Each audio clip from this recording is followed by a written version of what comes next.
Okay, so today we're doing a comparison video on two Holystone drones. So the one on the right is the HS series HS200D, and the one on the left is also part of the HS series. It's the HS120D.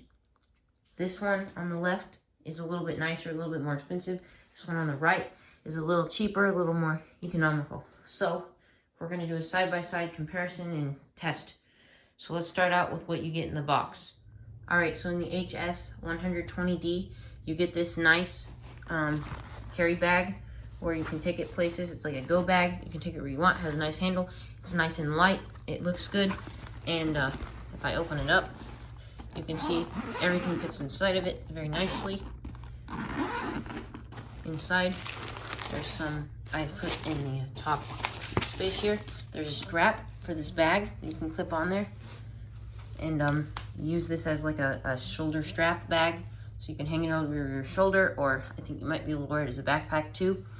Here, this is some extra landing gear.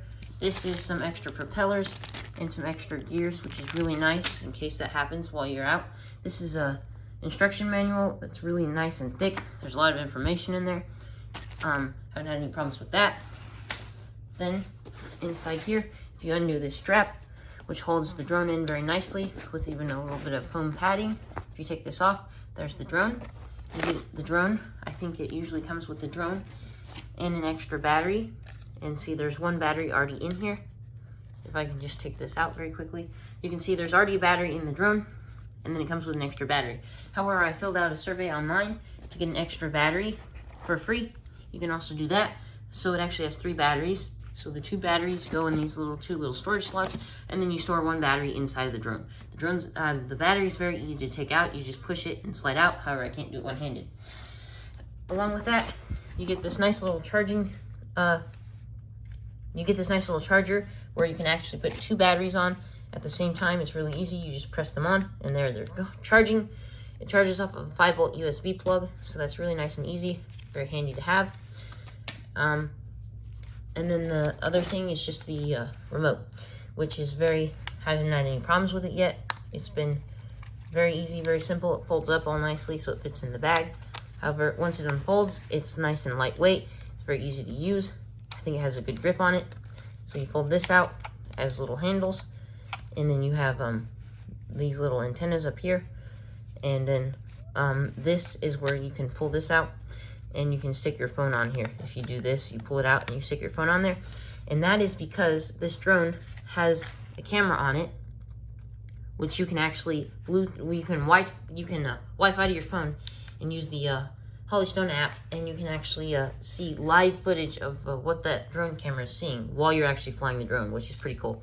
The other drone also does this too. So I think that's it for this drone. As far as this carry-on bag, I love it. It's very nice, very handy, very good to have. Makes it easy to transport the drone and take it to places. Now, let's go to the other drone. Alright, so now we're going to talk about the HS200D. So, if you open it up inside the box, you get some instructions. They're very detailed, just like for the other drone. And you can see here, it actually has this little place card diagram that you can put on the remote. And it shows you what all of the controls and buttons and switches on the remote do, which is very handy, very nice if you're actually a beginner, because it shows you what all the buttons do in case you don't know. Now, you also get some extra propellers and extra screws, which is very nice. If you break them, you don't have to order them. They're already here. You can be right back out flying again without any downtime. Also, same thing with some extra landing gear. And now, here's the remote. It's not as complicated as the other remote. Like I said, a little simpler, more beginner-oriented, and yeah, so far it's worked pretty well. It has this little attachment for a phone holder, which you can put on here. It puts you put it in here, and then you slide it over here and screw it on. However, the little screw head did actually break off, which is kind of disappointing. But the reason for this phone holder is because you can actually use the Wi-Fi. You can connect to the drone's Wi-Fi and use the app to actually see live footage from the camera on the drone and see where the drone's going, which is pretty cool. So now here's the drone. Like I said, it has a fixed camera. It's a little bit smaller than the other drone, but it's a little lighter weight too. But so far, haven't had any major problems with it, other than that it only has one battery, which is kind of disappointing because you don't get very long runtime, and you have to charge it with a USB cord, a micro USB cord, and sometimes it's a little bit finicky, which can be frustrating. If you put it on the charger, you think it's charging, but then it's not. You have to kind of get it at the right angle and smash it in there, and it's just a little bit frustrating. So other than that, though, it seems to be working pretty well. You also get some extra prop guards, which are nice if you want to fly it inside, or like I said, if you're a beginner and you don't want to hit stuff, that's nice.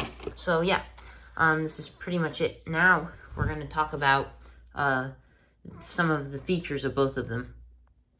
Alright, so the first thing we're going to talk about is the actual two drones. So their sizes, this one is a little bit bigger and a little bit heavier, which means it actually handles better in wind and any sort of climate. This one will actually handle better, but this one is a little bit lighter, and that means that it's probably, maybe it'll get blown around a little more. It's probably not as stable, maybe harder to fly. You won't get as good of a picture. As far as the propeller goes, I think they're the exact same propellers on both of them. The motors may be different, but the actual plastic propellers are the same. The camera. This one, like I said, the HS120D has an adjustable camera on a servo. So from the remote, you can actually, if you press this button on the remote, you can adjust the angle of the camera, like up and down, just by sliding that little slider, which is very convenient and very nice if you're actually trying to film with it. However, I did get into a crash with this drone, and my servo broke. So the camera is now free and moving, and the servo no longer works. It used to control the camera. However, theoretically, that servo should have worked just fine. It's only because I got into a crash. So no problems with that, other than maybe I'd like to see a little more durability on that servo that controls the camera. But other than that, it works fine. As far as this one, the camera is a little bit smaller. I think it's only 720p. It's a little bit smaller. It's fixed. It stays straight ahead. It doesn't move. You can't adjust it. And I think, personally, I think that the picture on this one isn't quite as good as this one. But other than that, I mean, they're both pretty similar. Okay, so on the batteries. This came with two cell LiPo batteries, which means these actually get 7.4 volts. So these batteries are 1200 milliamp hours and 7.4 volts, compared to this one, which is smaller. I don't know the exact milliamp hour rating, but it's definitely smaller, and it's only a single cell LiPo, which means it's only 3.4 volts. So like I said, this drone is lighter, so it still feels like it has plenty of power with that battery. But this drone, I think, still has more power. It feels more powerful. It's easier to move around. Like I said, it handles better because it's heavier, and with these extra battery power, it's easier to move around. And like I said, it has 3 batteries, so it actually has a longer runtime than this one does. So definitely a plus in the battery section and the camera section. As far as the remote goes, between the two, you can see on this one, it's a little bit more advanced of a remote. You have all kinds of settings. You have a return to home setting. You have a headless mode setting. It has an automatic takeoff, and it actually has GPS abilities, which will hold and stabilize the drone. However, I have had some problems with the GPS on this drone. I've noticed that sometimes when you're flying it on GPS, it gets a little bit finicky if you fly it far away from the remote, and sometimes it tries to return to home, which is actually how I got in a crash. I was flying it far away from where I was standing, and I think it must have gotten out of the range of the remote or something, and it tried to return to home, and it smashed into a house nearby, which is actually how I broke the camera servo. So that was kind of disappointing. I don't know what the problem is, but I've noticed that when I put it on the regular flight setting without GPS stabilization, it actually, even though you have to control it more, and it's a little bit harder to keep it stable, so it's not as good for actually filming. However, I've noticed that it will not do the return to home function, and it won't freak out. It doesn't glitch as much. Now this one is not GPS at all. So you have to completely fly the drone. It doesn't have any GPS stabilization. However, like I said, it has this convenient little place card that you can put on here. And when you slide it on, it actually tells you what all the controls are, which is very nice. So you can tell what you do with this, and then which way the trims go, and the headless mode, all that. It's just very convenient. And then once you think that you're a good flyer and you don't want to have this big ugly thing on here, you can just take it off, and then it's no big deal. This has adjustable speed settings, just like this one. I think this one has 4 speed settings, but this one also has 4 speed settings, except it actually shows you what the speed settings are. This one just makes beeping noises, so you can't tell which speed setting you're on unless you click it. This one actually has a flip setting. You can flip the drone, which is kind of cool. It does tricks and stuff. This has headless mode, just like the other one. And like I said, you can also, with the remote, start and stop the camera and take pictures if you have an SD card inserted into the camera. However, I never insert the SD cards because I just Wi-Fi it. I just connect to Wi-Fi on my phone so that I can just do it all from my phone. Alright, let's go fly them. Alright, so we're going to start out with the HS120D. So, turn it on. There's a button right here. Just click it. And the drone's on. Now, it's flashing red at me because it's not paired to the remote. So now to turn the remote on, you tap it, and it turns on. Now to pair it with the remote, all you have to do is press this down, this corner, no, wait, top corner, then this corner, and then it's paired. Now, it might be blinking at me like this because it's trying to connect to GPS, and because we don't have super good GPS reception here, I usually just turn the GPS off and fly it manually. I find it's easier to fly it. Then to turn it on, you just press this in on both sides. So let me do that. Then the drone motor start up. Then to take off, you're just gonna press this button right here, the up and down button, and then that's it. Right, so now I'm just gonna hit the button and let it take off. So there, it's up in this air. That's all it took. It's at a nice chest level height. So now, I'm gonna fly it forward. Like I said, I don't have it in GPS mode, so it's not gonna stay still. It kind of wanders around a little bit, but there is a slight breeze, and considering it's not on GPS mode, it's doing pretty good. So, I can just fly it around. So, the drone is very easy to pilot, has very simple controls. It has different speed settings, so if I go ahead and put it on the lowest speed setting, this is how it responds on the lowest speed setting. I'm bringing it back toward me. So it's pretty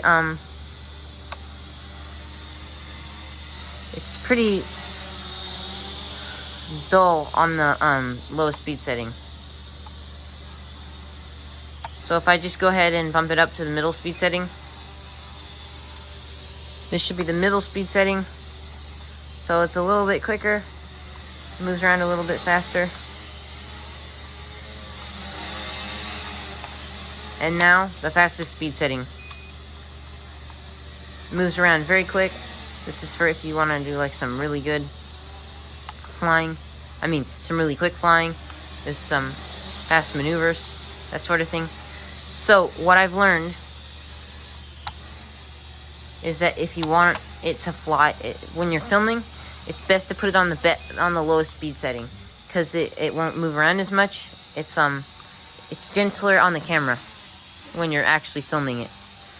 So like I said, drone's pretty easy to fly. There's a slight breeze today, so it's moving around. However, on GPS, it doesn't tend to move around as much. So yeah, that's it. I'm not gonna put it on GPS because sometimes it freaks out. So I'm just gonna do the comparison strictly based on how it flies without GPS. Alright, so now, if you want to land the drone, you just bring it to where you want to land it.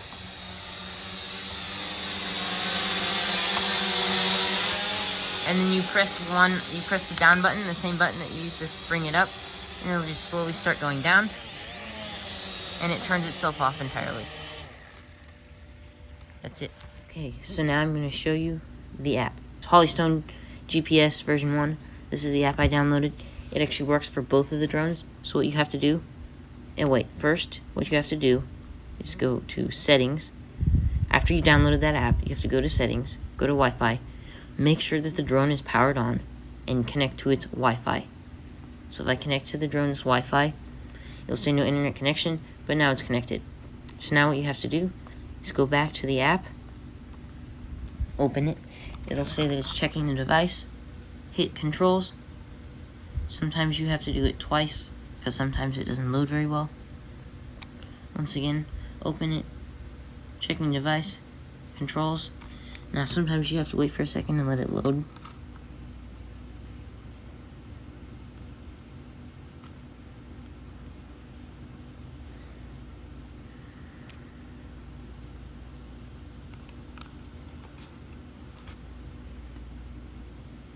And there, that's it. So all I had to do was just download the app, connect to its Wi-Fi, and then hooks up to it. You have some basic statistics in the bottom of the screen, as you can see. You can see that the remote is at 3/4 battery, and the drone is at full battery. It's ready to fly. So I'll just go ahead and show you some of the functions on the app. You can do headless mode, go back to home, start, stop.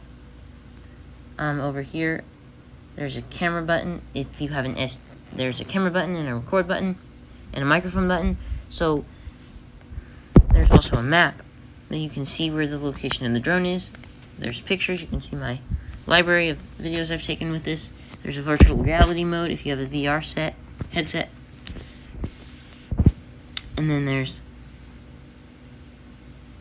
I think this makes the drone go in a flip. So now I'm just gonna show you what it looks like while we're flying. Okay, so now you can see I'm logged into the app. I'm gonna go ahead and start the drone up and just fly it around a little bit once you see the camera resolution.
So that's on the lowest speed setting. The drone is way up in the air right now. It probably doesn't look as high on camera, but I'm gonna go ahead and put it on the highest speed setting, and you can see how much it affects the camera angle. Yeah. This drone is it's pretty small, so it's a little bit hard to see when it's way up in the sky like that. So like I said, this is the fastest speed setting, so it really goes fast.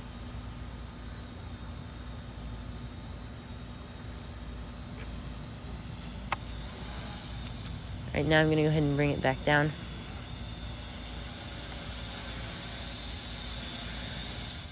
Alright, so now we're going to talk about the HS200D. So, it's pretty much the same way. The buttons are pretty much the controls on the remote and the drone are pretty similar, so just turn it on. Once it's on, calibrate it. It's already calibrated. Now if I hit the start-stop button, starts up. Now I'm just going to go ahead and fly it up a little bit. So this drone, like I said, is a little bit lighter, and you can feel it while you're driving it.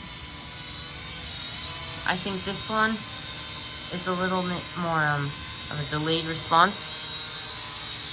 It's not quite as quick or snappy, Right now, I am on the second speed setting. So here, let me go down to the first speed setting, which is probably the best one for filming. Like I said, this drone does not have the option for GPS, so you are always going to be controlling it like this. So any slight wind or breeze is going to affect it. However, this does have trim settings, so you can trim it out, make it a little more stable. There. Now it seems to be hitting pretty still now. So this is the slowest speed setting. It doesn't move very fast, but it's probably the best one for filming. Now we go up to the second speed setting. A little bit faster. Third speed setting. Aw, crap. So just like that, the battery fell out. All right, we're back in the air. I did go ahead and leave that clip in just to show how durable these drones are. They're actually incredibly durable. I mean, and they're pretty well priced as well. So like I said, now we're gonna go up to the third speed setting, so it's a little bit faster than the second, and now the fourth speed setting, the fastest speed setting, and it really zips around. Like I said, it's lighter, and you can definitely feel it. I don't like the controls on this remote as much. I feel like they're more jerky, and the response is delayed a little bit more, so it's a little bit cheaper remote. But I mean, it's still very easy to fly, still very user-friendly. You don't take much skill. Like I said, this is more of a beginner drone, so when you are flying it on speed 1 and you have it trimmed out so it's not moving all over the place, it's actually very easy to fly. The controls are pretty simple. The delayed response actually makes it easier to fly because it's not, especially if you're a beginner. So this drone is still very fun too. And on the 4th speed setting, it'll still really zip around.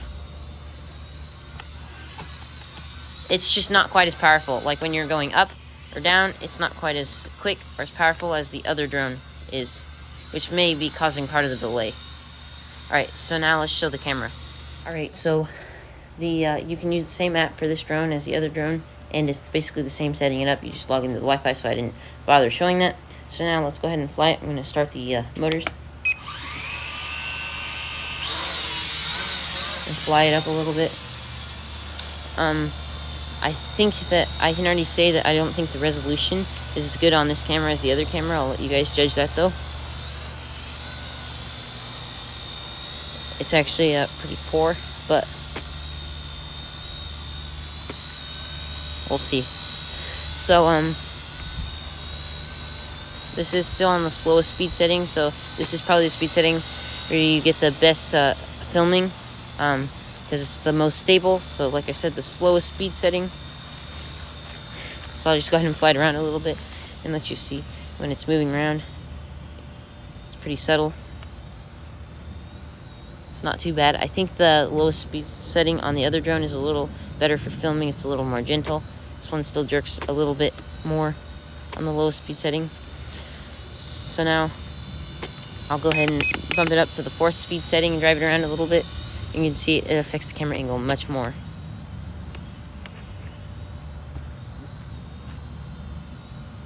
I do really like this app because it shows the battery power on the drone, so you know when you're getting close to running out.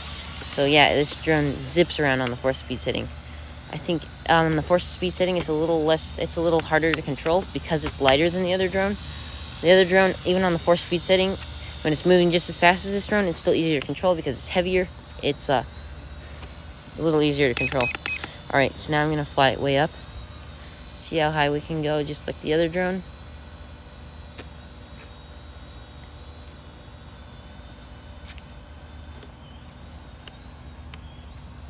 Hey, it's starting to come back down. Oh no.